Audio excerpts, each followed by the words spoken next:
The next big topic for power series are what's called the radius of convergence and the interval of convergence. So we're talking about the radius and the interval of convergence. They sort of go hand in hand. There's the radius of convergence and then there's the interval of convergence. Before, there's another piece of information about all series I want to make sure and mention here, so we have this under our belts. This is a nice simple little geometric series.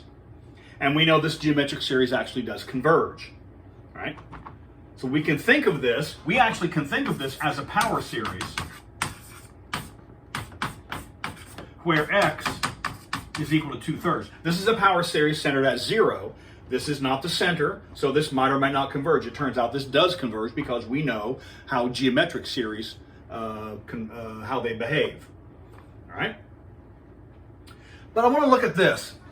What if, so we know this converges, and in fact, we can find the sum. We know this converges. What if, let's leave this out. What if we only went n equal, pick a number out of the blue sky, 17. Let's not do 17, that's going to be way too many for our work. It'll work, okay, well, let's do 4. 2/3 to the n. It works for 17 before I don't have enough space on the board for 17. All right?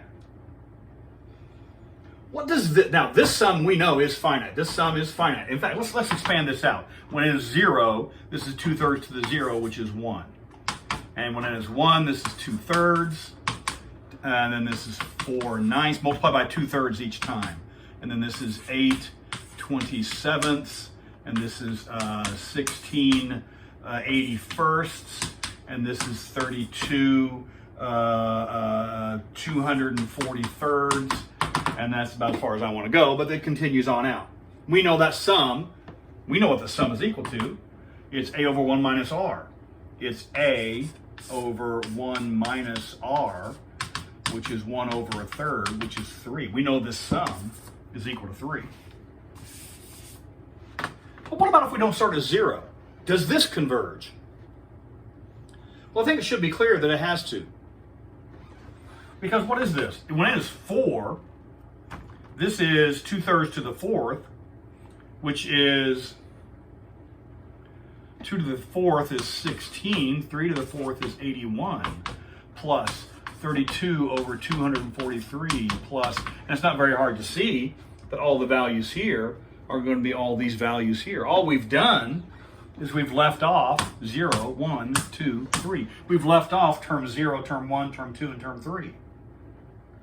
So what we had is a series that converges, and we excluded a finite number of terms. We excluded a finite number of terms. And here's what that means. There's a phrase we use. The inclusion or exclusion of a finite number of terms does not affect convergence. Now the sum is different. This is no longer equal to 3 because you need to subtract off those numbers. If you subtract those values off from 3, that's what the sum is equal to. It's not very hard to work that out. You have to add some fractions and subtract it off. The sum is different, but the convergence is the same. If this converges, then excluding a finite number, this will still converge. If this were divergent, then excluding a finite number of terms is not going to change it. It's still going to be divergent.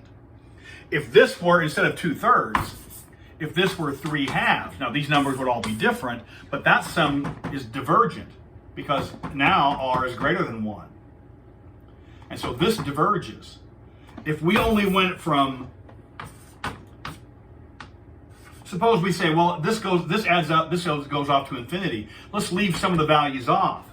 This still goes off to infinity. If this sum is infinite, then including or excluding a finite number of terms does not change its convergence or divergence.